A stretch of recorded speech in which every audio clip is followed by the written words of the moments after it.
Varroa destructor mite has damaged bee colonies wherever it has spread. While Australia is currently free from Varroa, it is likely to enter and become established at some stage in the future. Knowing what tests are available and including these methods in your apiary management will help with the early detection of Varroa. It is essential that any incursion of the mite is found early enough so that we have the best chance of being able to contain its spread.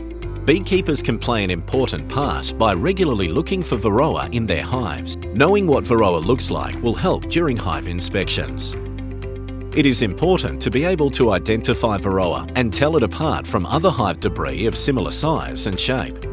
Young, immature Varroa are small and white in colour and can be found at the bottom of the brood cells. Adult Varroa are smooth and oval in shape. The female is reddish-brown to dark brown in colour and about the size of a sesame seed. Adult males are smaller than females and their bodies remain a light tan colour.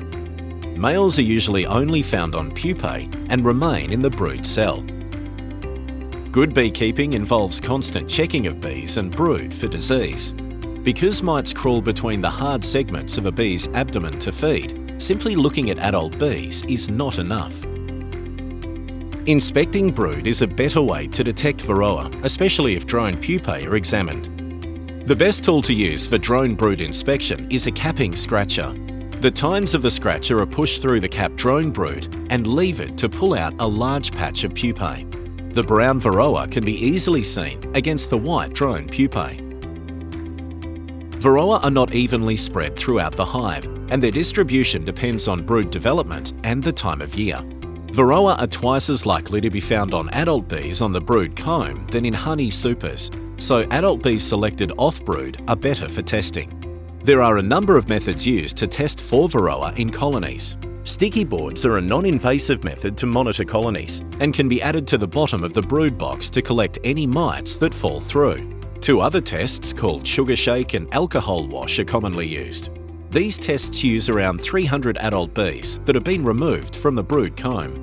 To do these tests, you will need a 400 ml jar with a lid. The middle of the lid is cut out to form a ring that can still be screwed onto the jar. A piece of wire mesh with 2mm openings that is about the size of the lid is then attached, framed by the ring. So once you've got your 300 bees in your jar, what you need to do is you need to add about a tablespoon of icing sugar. It doesn't have to be measured out exactly, but as long as you have enough. And then rub it through the mesh on the jar. And the idea is that all the bees inside the jar will get coated with icing sugar. Once you have it in the jar, you just give it a quick turn, and then you can tip the jar upside down and shake it. And as you shake it, all the Varroa let go of the bees and will fall down on the jar. They're quite easy to see with the brown Varroa on the background of a white tray with white icing sugar. If you do this just once, you should get about 80% of the Varroa of the bees. If you want to be even more sensitive, rub some more icing sugar through and repeat it, and your recovery rate should be up to about 90%. To do it, you need a jar with about 300 bees and a mesh lid with holes in about 2mm to allow the Varroa to fall down.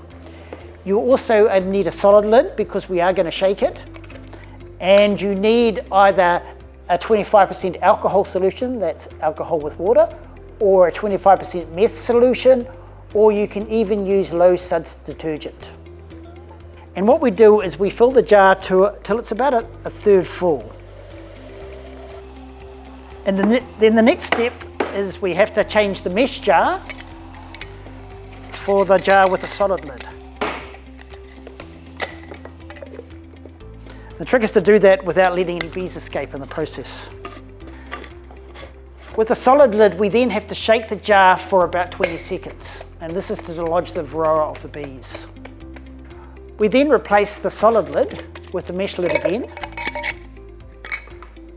and we shake the alcohol or meth out through a sieve that's lined with paper, or shake it into a bucket that's lined with a white cloth so that the white cloth, or in this case the paper towels, will collect the Varroa and the alcohol will just run through.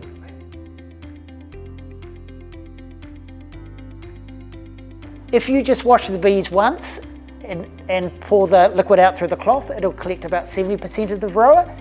If you pour more alcohol in and wash them the second time, it'll collect about 85%, and if you do it a third time, it should collect about 90%. Australia has a healthy bee population, and we want to keep it that way. If you see anything unusual on your bees, call the Exotic Plant Pest Hotline on 1800 084 881. For more information about bee biosecurity, the code of practice, pollination of crops by honeybees, pests, news and videos, go to the BeeAware website at beeaware.org.au.